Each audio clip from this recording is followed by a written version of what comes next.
Assalamualaikum warahmatullahi wabarakatuh. Salam dan bahagia Bapak Guru hebat.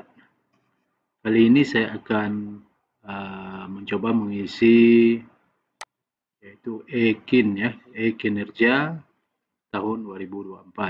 Jadi pengisian E-Kinerja di tahun 2024 ini khusus untuk guru itu dapat diisi melalui aplikasi platform Merdeka Belajar atau PMM ya. Jadi di PMM ini Bapak Ibu Guru akan mengisi kinerja ya. Oke, langsung aja kita buka PMM-nya. Tolong dari Google bisa diketik Merdeka Mengajar ya. Merdeka Mengajar seperti ini. Langsung kita masuk ke buka PMM. Mungkin Bapak Ibu Guru sudah tahu semuanya ya. Masuk dengan akun ID masing-masing ya.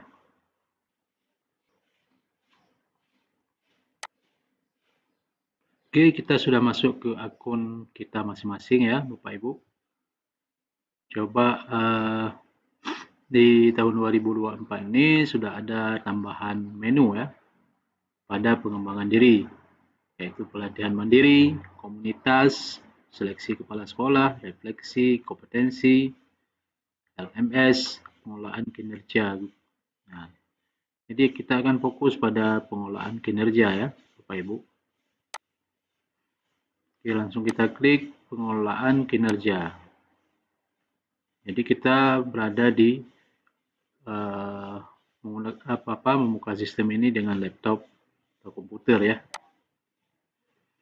Nah, di sini ada isi perencanaan kinerja ya. Jadi alur pengelolaan kinerjanya mulai dari Januari yaitu perencanaan guru dan persetujuan atasan ya. Dan di Februari persiapan observasi kelas, Maret periode observasi kelas dan diskusi tindak lanjut, dan April-Mei pelaksanaan tindak lanjut guru dengan pemantauan atasan.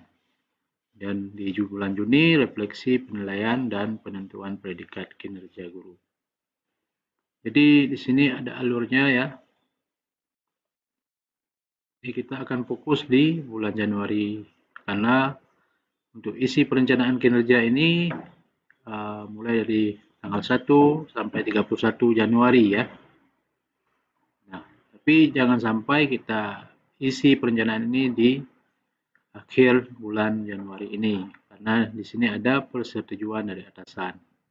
Maka kita harapkan sebelum tanggal 10 ya ataupun tanggal 15 paling lambat itu sudah kita rencanakan kinerja kita. Oke, langsung aja lanjut ke rencana kinerja. Nah, di sini ada 5 ya. 5 langkah, yaitu pertama praktik pembelajaran ya. Praktik pembelajaran di sini ada pilihan-pilihannya ya. Penerapan disiplin positif, keteraturan suasana kelas ya. Ini bisa dibaca masing-masing Bapak Ibu.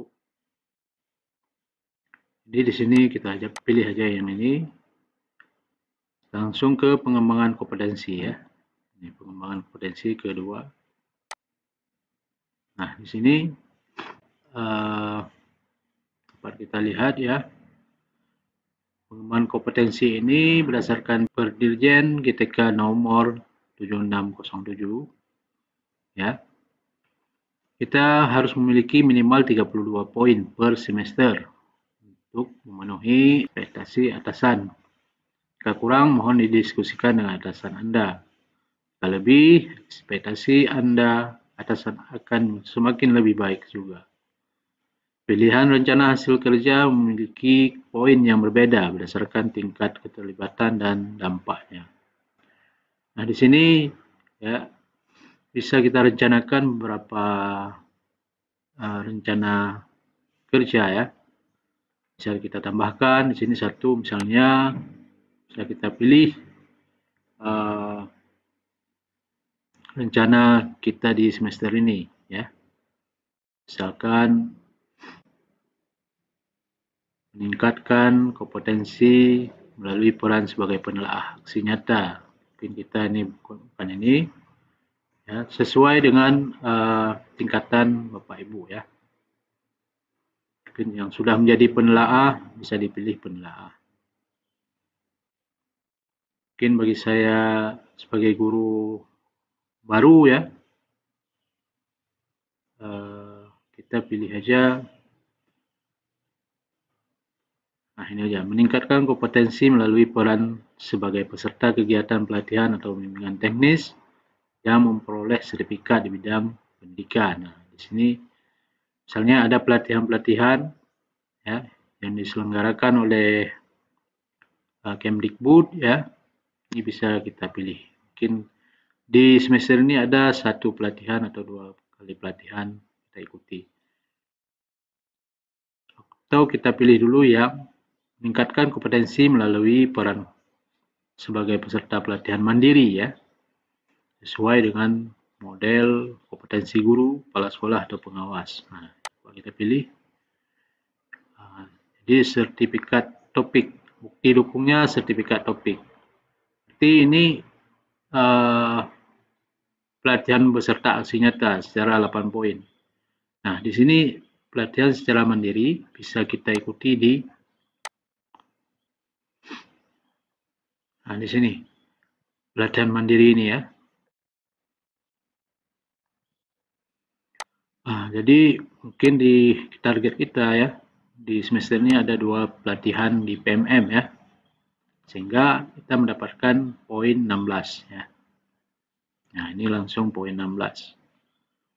Kita harus mencapai 32 poin. Itu kurang 16 poin lagi. Maka kita tambah, kita cari lagi mungkin kita mengikuti pelatihan dari Kemdikbud tadi ya, latihan mungkin ada 1 ya, maka ini sudah bertambah 24. Jadi tinggal kita cari 8 poin lagi ya. Tapi jangan pas kali 8 poin, minimal harus melebihi ya. Oke,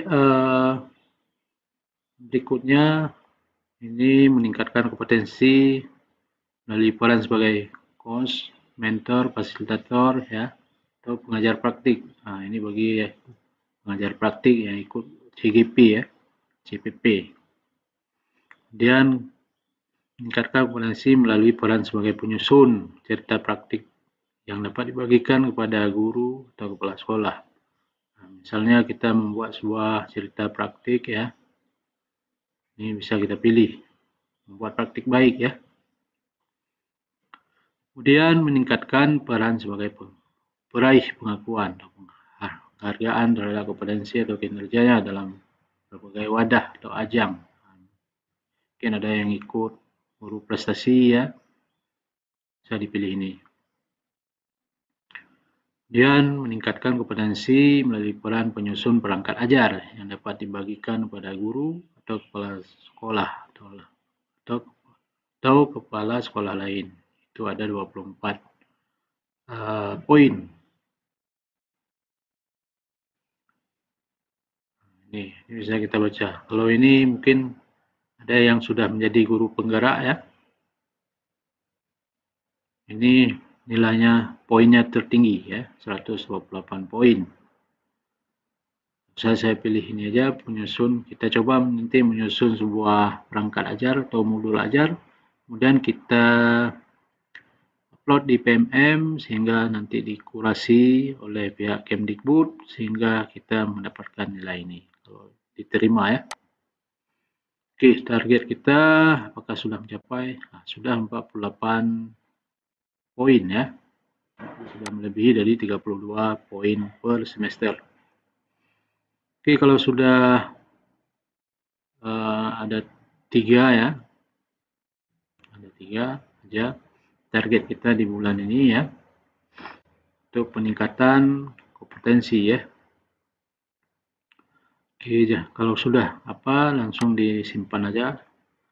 di draft ya. Kita lanjut kembali. Oke, pengembangan kompetensi. Nah, ini sudah tersimpan. Apabila kita keluar, ini sudah terpilih. Dan kita ke tugas tambahan. Tugas tambahan di sini kita lihat, kita baca dulu ya. Jika tugas yang diberikan kepada Anda tidak termasuk dalam tugas tambahan di sini, maka Anda dapat melewati pengisian tugas tambahan dan lanjut ke halaman berikutnya. Nah, misalnya di sini mungkin ada yang menjadi wakil kepala sekolah ya. Kepala sekolah sebagai kepala perpustakaan ini bisa dipilih di sini. Kepala lab, bengkel, unit produksi, teaching factory ya. Mungkin ada yang menjadi wali kelas di sini. Ada pembina ekstrakurikuler, ada koordinator PKB ya, ada koordinator PKG, ini bisa dipilih.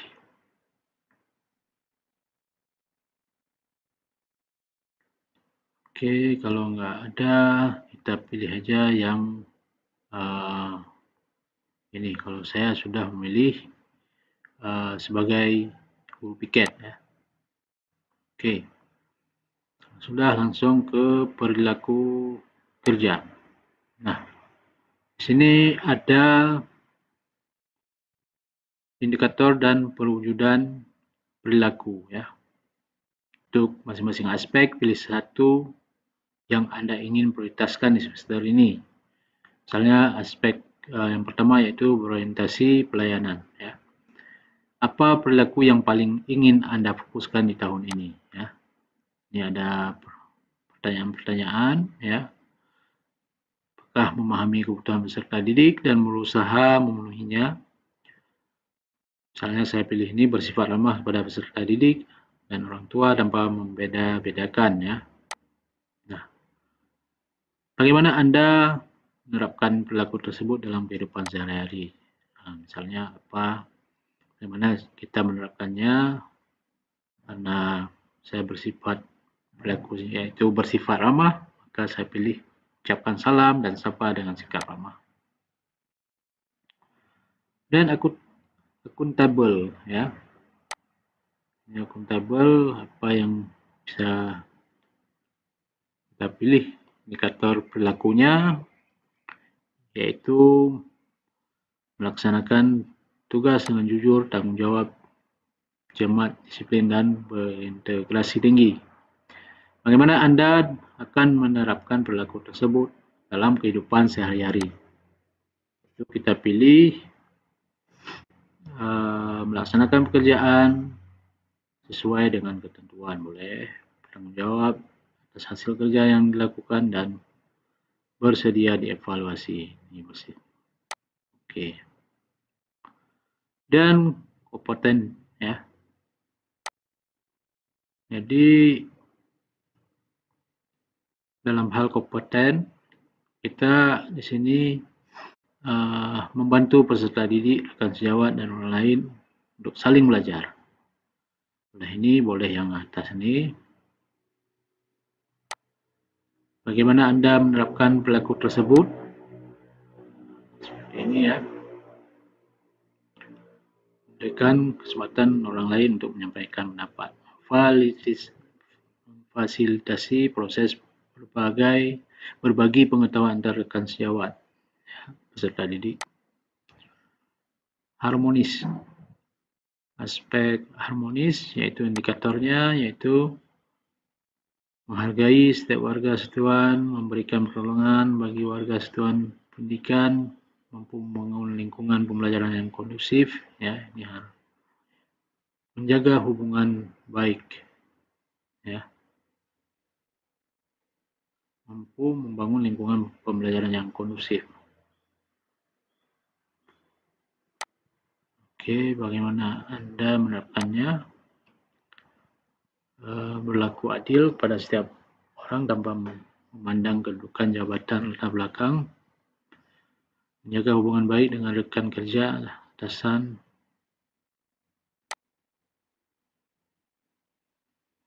dan loyal, memegang teguh, menjaga nama baik satuan pendidikan, menyebarkan informasi ini, memegang teguh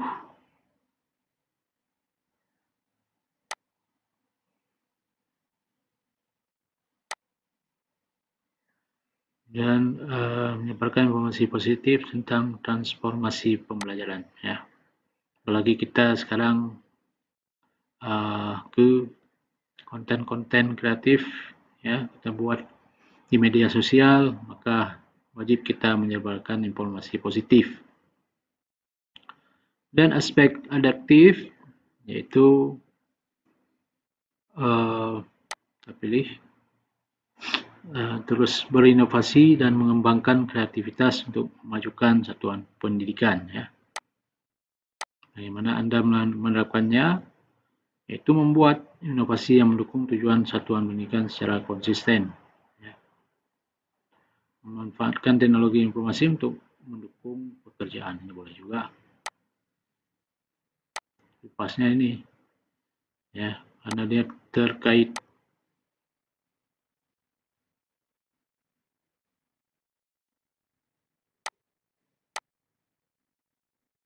Oke, kolaboratif,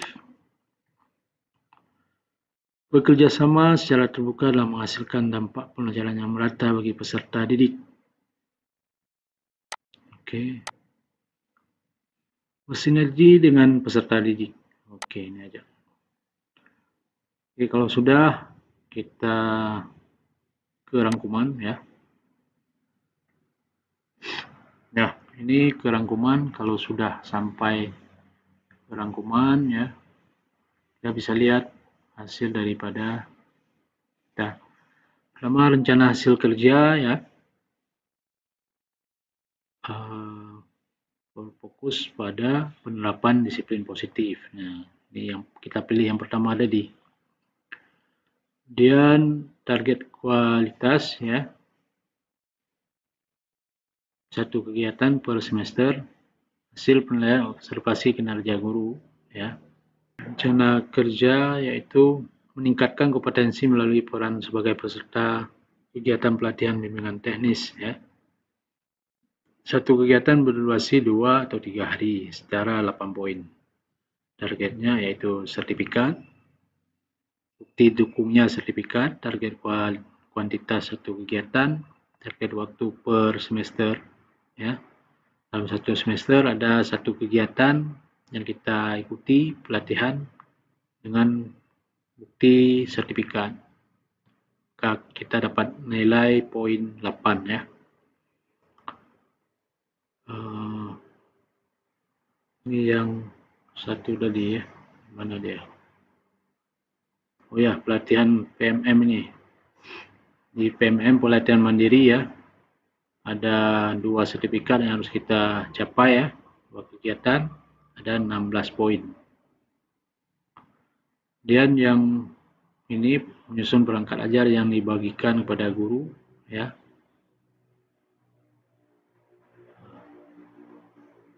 Jadi kalau ini dia langsung ada tersendiri, yaitu rencana hasil kerja, ya. Ini kita buat modul ajar, perangkat ajar tersendiri. Dokumen kurikulum operasional, ya. Dan terlaksana pembelajaran melalui perencanaan dan perangkat penilaian asesmen. Nah, ini di awal ada RPP atau modul ajar, ya, dan ada asesmen akhir. Hasil kerja tambahan ini, ya, rangkumannya. Dan aspek perilaku yang sudah kita isi tadi, berikut perwujudannya, ya, ini harus kita laksanakan. Mungkin sebelum kita lanjut ajukan, kita ingin menambah, misalkan target kita ini nggak mencapai, ya, kita bisa menambah dulu, Yang pertama, misalnya ini 40 poin, tambah satu lagi lah.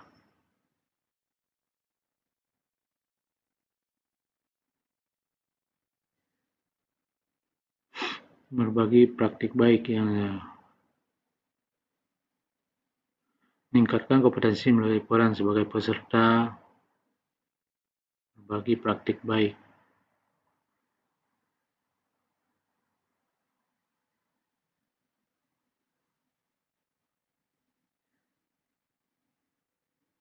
Meningkatkan kompetensi melalui peran sebagai narasumber, berbagi praktik baik dalam kegiatan guide.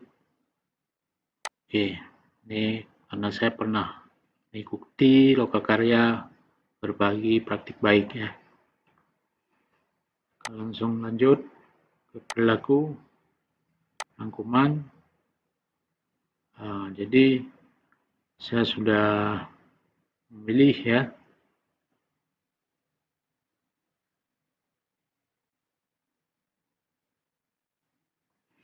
Oke, langsung aja lanjut, ajukan.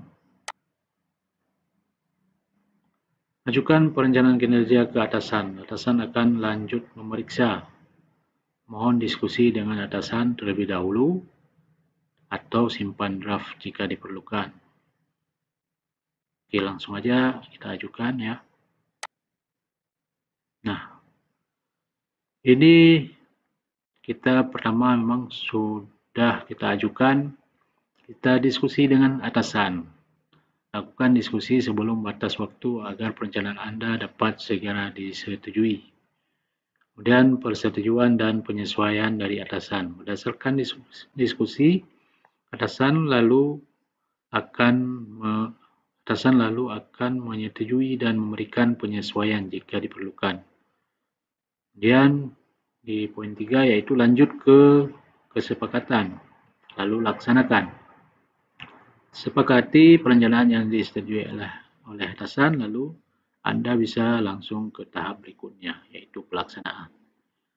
Jadi inilah proses secara pengisian pengelolaan kinerja guru ya.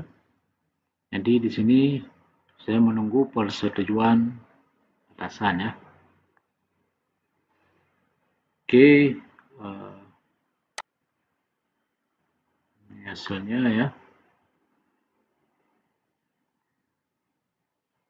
Hasil kerja tambahan, perilaku. Oke. Bayar.